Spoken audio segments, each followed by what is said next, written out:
Assalamu alaikum. Welcome to this lecture series on CSS preparation. I am Junaid Akram and today's lecture is centered around theories of international relations. So today we are going to discuss one of the theories in international relations, that is realism.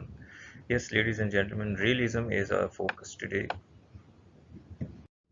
So before we proceed with reading realism and going in depth, let's read the definition of the theory and why is it important in international relations studies. Theory is very important with respect to the study of any particular discipline or field. Leonardo da Vinci has quite beautifully expressed the thought that practice and theory are essential to each other. He who loves practice without theory is like the sailor who boards ship without a rudder and compass.